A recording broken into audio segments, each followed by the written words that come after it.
What's going on, family? Look, welcome back to another episode, man. I have a beautiful word for you on this beautiful day, man. It's a very beautiful day outside today. I might get out, go to the park or something, man. It's a very beautiful day, but I got a very beautiful word for you today. And it's really one of those words today that is very inspirational and motivational for you. And you already know, man, it's in the context of the word because I want to bring to you, it's going to be a story from the book of Joshua. And I think we all have gone through this at some part in our lives because I want you to imagine this and I want you to do some self-evaluation, right? Have you ever wondered in your life about the people that surround you, right? And how certain people in your life will come into your life and it seems like it's always some negativity that is attached to them. Like every time they come around, it is never anything good. It's always something negative. It's always something depressing. It's always something that may create some type of anxiety inside of you. It's just never good. It's just never good. Have you ever just wondered that? I have, for sure. And one thing that I've come to realize, especially after reading this passage in the book of Joshua, is that some people have things attached to them throughout their disobedience to God. I'm going to say that again, and let me reword it a little bit. It is some people out here that are extremely disobedient to what God has called them to do or told them to do.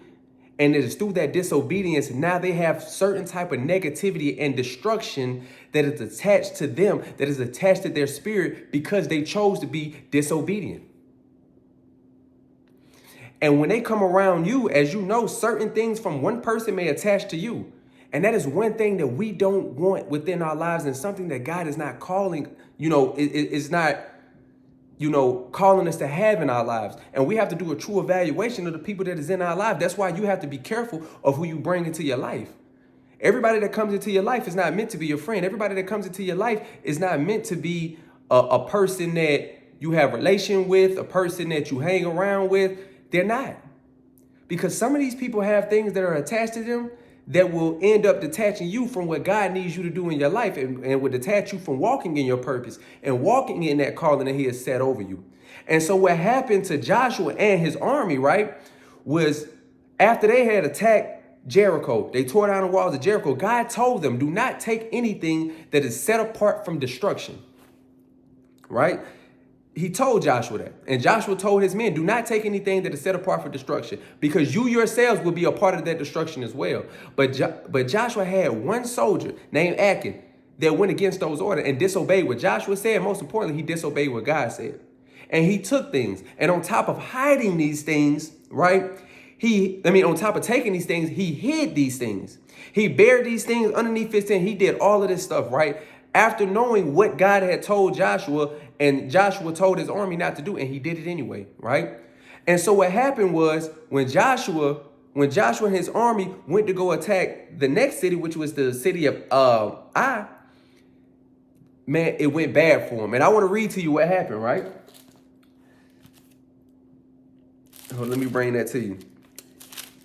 So we're going to start in chapter 7, right? Verse 2. It says this. So Joshua sent some of his men from Jericho to spy out the town of Ai, east of Bethel, near Bethaven.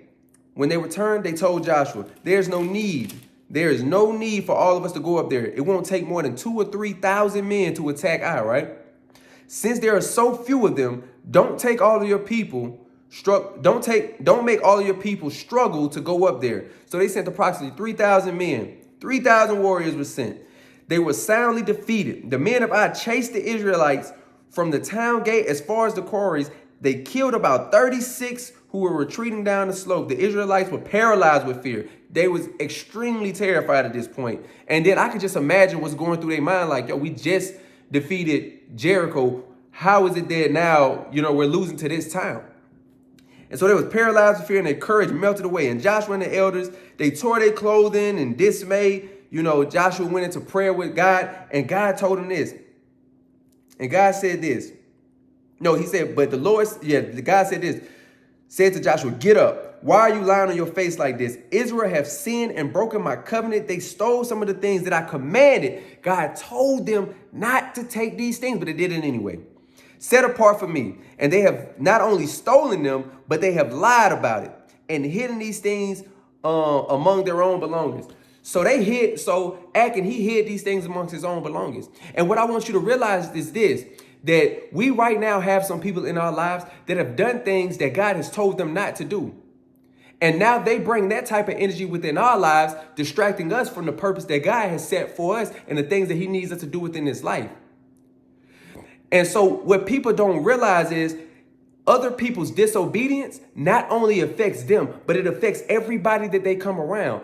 Because it is through acting disobedience that he had his whole family killed. He got his whole family killed, burned alive, killed and burned. So it is through Achan's disobedience, it is through his decision to take these things that God told him not to take, that one, he affected Joshua and his army. Then two, he got his family killed and got his family burned.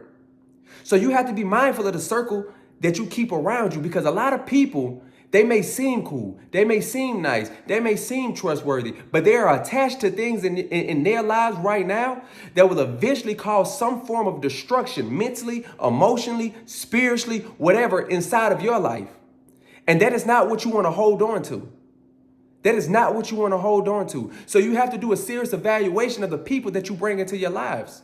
You have to understand their background. You have to understand their upbringing, because they may be operating in the space of disobedience while you're operating in obedience to what God is telling you to do. And now they're distracting you from what God is calling you to do within your life. So you have to be mindful of these things. You have to be mindful of these things.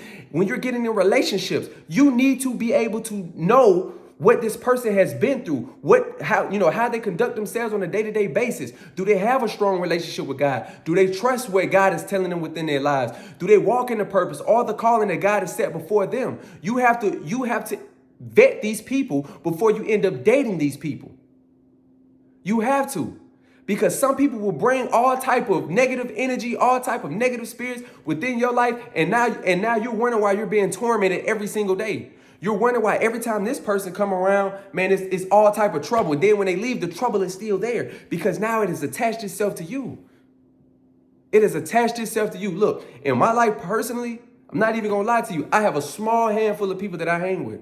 I have a small group of people that I hang with. I don't hang out with everybody. I don't go anywhere with everybody. I don't talk on the phone with everybody anymore. I don't do none of the things that I used to do that was detaching me from the purpose that God had me on. I had to let people go. And I'm okay with that. I'm okay with that. I am spiritually okay with that. Because I know that these people were attached to certain things that I don't need to be attached to. They were doing things in their lives that I don't need to do in my life. I don't conduct myself in that way no more. And it's never to say that I'm better than these people. No, I still make mistakes. I still mess up. I still have hard times. I still have all of these moments. I still go through certain moments of depression. The only thing now is I don't sit in it. I don't sit in it. I trust what God is doing in my life, because I don't ever want to be a part of somebody else's life and attach them to something that I'm going through, or attach them to something that I was disobedient to that God was telling me to do. I don't want to do that. So I check myself before I go into any situation. If I date somebody, I check myself. I let them know, look, these are the things that I went through, but these are the things that I did to get out of that situation. So I'm not attached to anything that will eventually destroy me or cause destruction in my life, but most importantly, cause destruction in somebody else's life. So we have to get to a point where we're doing the evaluation of these people. We're doing the evaluation of our circles. We can't find ourselves in positions of associating ourselves with people that will eventually cause destruction to our lives because they want to be disobedient to what God does. That's not how we're going to live our lives. That is not what we're going to do, especially not in this season of our life. Not in this season of our life. We're not doing these things. We're not. This season of our lives, we want to remove any and everything, all type of people that is not conducive to the process or the purpose that God has called us to. We're removing all of that. This is the season of I'm about to do it. Yes, this is the season of I'm about to do it, meaning I'm about to do everything in this life that God has called me to do and everything in this life that God needs me to do. That is the season that we're living in. All of the other extra stuff, that's not what we're doing. It's not. We're going to live as people of the light. We're going to live as people of the kingdom. We're going to worship God. We're going to serve God. We're going to do all that he has commanded us to do in this season of our life. All right. So, hey, family, look. I hope that was helpful to you as it was helpful to me when God presented it to me, man, because we don't need to live our lives like that. We do not need to live our lives in that way. All right. So I love y'all, family. Y'all be safe, man. Get out here on this beautiful weather. All right.